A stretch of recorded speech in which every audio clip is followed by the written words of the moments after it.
E vocês conseguem imaginar uma máquina que pode funcionar para sempre, algo que nunca para? Tipo aqueles vídeos falsos de condutores perpétuos, só que real?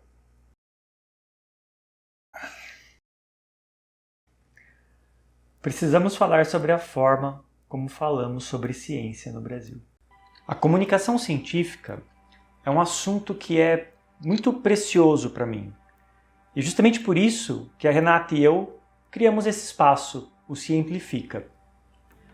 Mas o que eu nunca tive a oportunidade de dizer é que o Ciemplifica, o primeiro vídeo do Ciemplifica, ele surgiu um pouco mais de um mês depois que eu li uma dessas notícias que, para colocar de uma forma simples, os divulgadores dão uma pitadinha de sensacionalismo para aumentar ali o engajamento, e é sobre isso que eu quero falar hoje. Eu quero falar como é a comunicação científica nessa era em que nós vivemos. Na era do engajamento, na era dos cliques, na era dos clickbaits, né? Termo em inglês para quando você coloca uma isca, igual, quem sabe, quem gosta de pescar sabe, você coloca ali uma isca na ponta do anzol para o peixe morder a isca, mas na verdade ficar com o anzol. E aqui é a mesma coisa. Infelizmente isso acontece com mais frequência do que eu gostaria.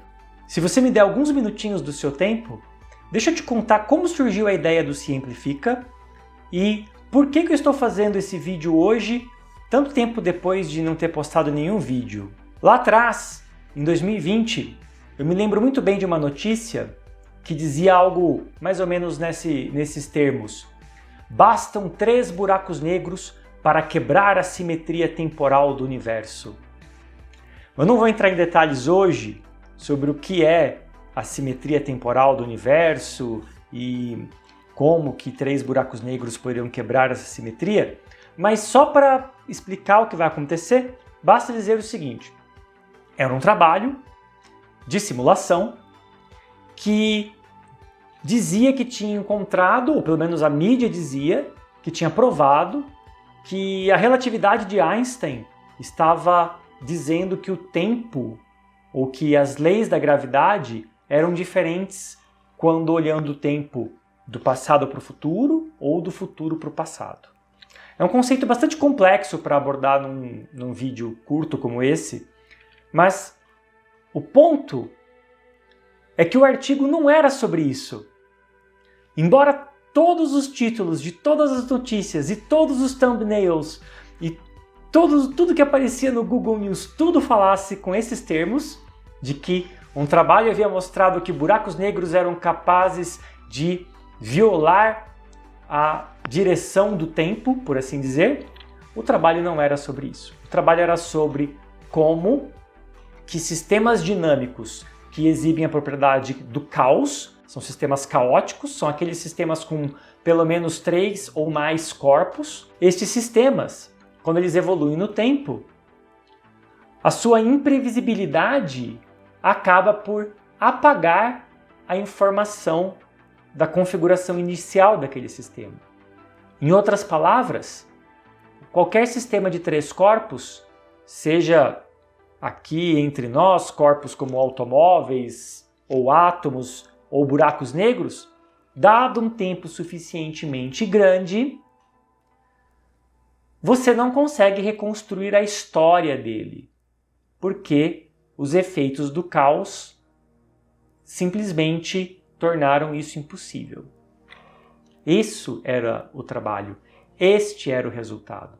Mas todo mundo parecia achar mais interessante colocar palavras mais difíceis e mais sensacionalistas, principalmente envolvendo o nome do Einstein ou da relatividade geral, sendo que o artigo nem sequer utilizava relatividade geral. Embora se tratasse de buracos negros, os autores inclusive se garantiam para dizer que eles tinham usado apenas gravidade newtoniana, mas que eles tinham tomado todos os cuidados para a simulação deles envolver buracos negros longe o suficiente para não precisar da gravidade de Einstein, né, da relatividade geral. Ou seja, tudo feito para criar um engajamento. E eu já vi até mesmo o Derek do Veritasium, que é, sem dúvida nenhuma, hoje o maior canal de divulgação e comunicação científica do mundo. Até mesmo ele, de vez em quando, faz isso. E ele tem um vídeo onde ele justifica que vale a pena o clickbait, vale a pena colocar ali a minhoquinha no anzol para a gente morder, quando o conteúdo que vem depois é um conteúdo científico, porque você está atraindo a pessoa que normalmente não clicaria num vídeo de ciência, você está ali explorando os vieses da curiosidade daquela pessoa para ela clicar no vídeo e em troca você está tendo a oportunidade de transmitir ciência para aquela pessoa que normalmente não assistiria esse tipo de conteúdo. E eu concordo com ele, mas existe um limite. E o limite é aquele onde o sensacionalismo cruza uma barreira entre a ciência e a pseudociência, onde nós não escolhemos as palavras de forma adequada e o resultado disso pode ser a sua audiência indo embora com um conceito errado sobre aquilo que foi falado. É o caso, por exemplo, desses buracos negros simulados que quebravam a simetria do tempo do universo. Foi naquela época que eu decidi criar esse espaço, onde pudéssemos dar notícias científicas de forma precisa. Nosso primeiro vídeo foi exatamente com esse espírito, onde eu discuti um pouco uma descoberta do detetor de neutrinos ANITA, e justamente física de neutrinos é a minha área, mas que a mídia e os influenciadores científicos, comunicadores e influenciadores digitais estavam propagando a ideia de que um neutrino havia vindo de um universo paralelo e que o experimento ANITA tinha provado a existência de um universo paralelo através de uma detecção de neutrinos. E em lugar nenhum no trabalho deles eles alegavam aquele tipo de coisa. Então esse tipo de injustiça, ela pode ter consequências até mais sérias do que a gente imagina. Por exemplo, há pouco mais de um mês atrás, uma outra dessas notícias ganhou um sensacionalismo desproporcional. Foi noticiado que um grupo descobriu uma partícula bóson de Higgs magnética. E mais do que isso, não só era uma partícula que ninguém esperava descobrir, aparentemente, como para essa descoberta bastou um equipamento laser que cabe em cima de uma mesa de laboratório. Então, não é bem assim, né? Esse tipo de notícia não só é falsa, como levou pessoas a colocarem nos comentários coisas como: então não precisa mais investir dinheiro em grandes aceleradores de partícula para fazer ciência. É importante nós termos isso em mente. Uma escolha de palavras errônea pode levar, inclusive, a influenciar, afinal, esse é o trabalho dessas pessoas, não é? Eles são influenciadores, pode levar a influenciar decisões políticas, decisões com relação ao fomento da ciência.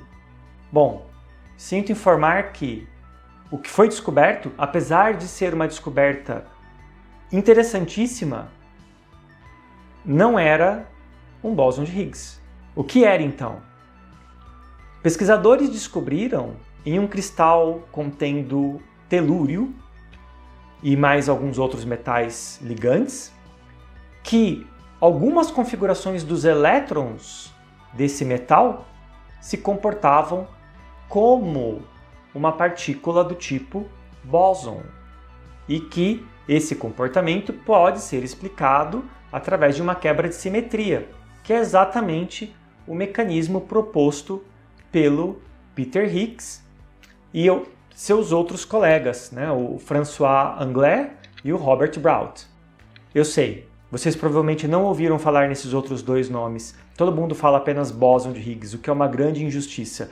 Vá ver, o prêmio Nobel dado pela descoberta do bóson de Higgs também foi dado para o François Englert e só não foi dado para o Robert Brout porque, infelizmente, ele faleceu pouco antes da descoberta.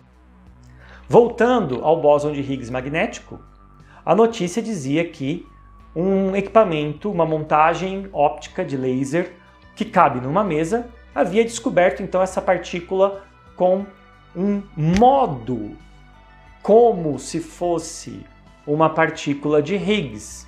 E o que o artigo e os autores originais queriam dizer com isso era que esse estado eletrônico podia ser descrito da mesma forma como descrevemos o bóson de Higgs.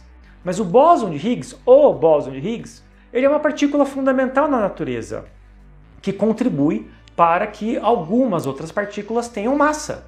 Toda vez que você sobe na balança da sua casa, 1% daqueles números que aparecem ali para você vem do bóson de Higgs. Mas o que estava nesse outro experimento não tem relação nenhuma com a sua massa ou com a massa de ninguém no universo. É uma outra partícula, que nem sequer é uma partícula fundamental. É um estado que se manifesta. Nós dizemos que é um estado emergente que surge ali naquele cristal. De qualquer forma, os clickbaits estavam todos ali prontos. Nova partícula, novo bóson de Higgs, novo Higgs magnético. E os comentários, então, sensacionais. E então chegamos nesse momento, onde eu me deparo com um vídeo do Schwarza, que obviamente dispensa qualquer apresentação, os maiores influenciadores científicos e de comunicadores científicos do Brasil nesse momento. Acontece que o vídeo me prometeu uma coisa e me entregou outra. A thumbnail do vídeo diz simplesmente "é perpétuo". E o título do vídeo é "Não é mais impossível". Essa escolha de palavras é muito interessante, porque obviamente remete quem segue a internet a qualquer quantidade de tempo maior do que algumas horas, já vai ter se deparado com aqueles vídeos de um moto perpétuo. Sempre tem alguém que vem com uma engenhoca que tira energia do nada e funciona para sempre. E nós sabemos que isso é impossível do ponto de vista físico. Fere leis da termodinâmica que não tem como contornar. E ele também sabe. Mas a escolha das palavras é interessante porque remete justamente a isso. E te pega com a isca para você morder o anzol. E o anzol aqui é muito bom. Você quer ficar no vídeo porque o vídeo é excelente.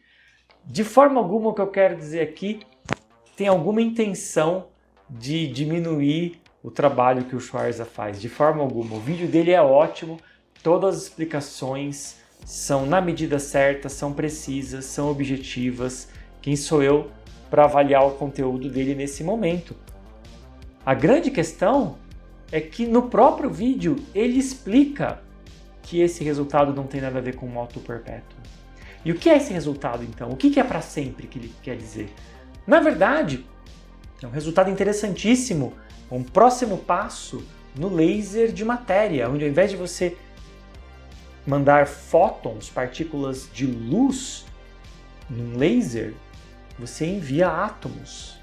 E essas ondas de matéria, até agora, elas eram produzidas de forma pulsada, porque elas dependem de um processo de resfriamento, mas depois, para que elas sejam disparadas pelo laser, elas precisam absorver energia, e o resfriamento demanda tempo. Então esse processo sempre foi feito de forma pulsada. Esfria os átomos, envia os átomos. Esfria, envia. Como uma torneira que pinga, que goteja. E os pesquisadores agora descobriram uma forma de fazer isso continuamente. Os átomos resfriam e, em sequência, elas são enviados como onda de matéria, como um laser atômico. Bom, aqui a questão é da escolha da palavra, contínua, que ele usa no vídeo. E isso é que me deixa mais perplexo. É que parece que quem fez o marketing do vídeo não é a mesma pessoa que escreveu o texto. E eu não sei se esse é o caso ou não. Eu prefiro pensar que seja algo assim do que seja algo malicioso, de saber o que está fazendo, ir lá e colocar um clickbait que pode levar as pessoas a pensar em algo que não corresponde ao resultado, não corresponde nem sequer à qualidade do vídeo. E é possível ver nos comentários. Os comentários giram em torno de Bom, se dura para sempre, então talvez possamos tirar energia disso, ou isso pode servir para impulsionar as nossas naves e coisas desse tipo. As aplicações do laser de matéria sequer são tocadas no vídeo. E tudo bem, não era esse o objetivo dele.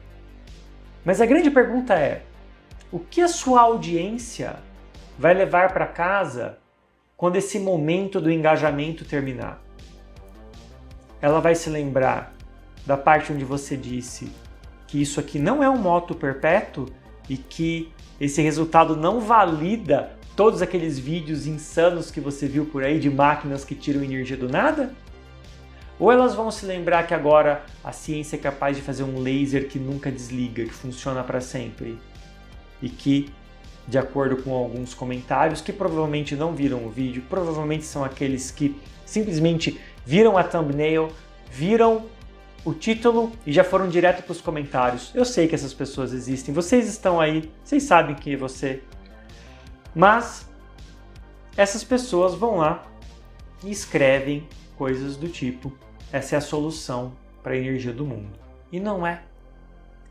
Então, até que ponto nós devemos comunicar ciência, promover o engajamento, mas sem abrir mão da objetividade, fazendo boas escolhas das palavras que nós usamos para evitar esse tipo de má compreensão, mesmo que isso custe algumas visualizações a menos.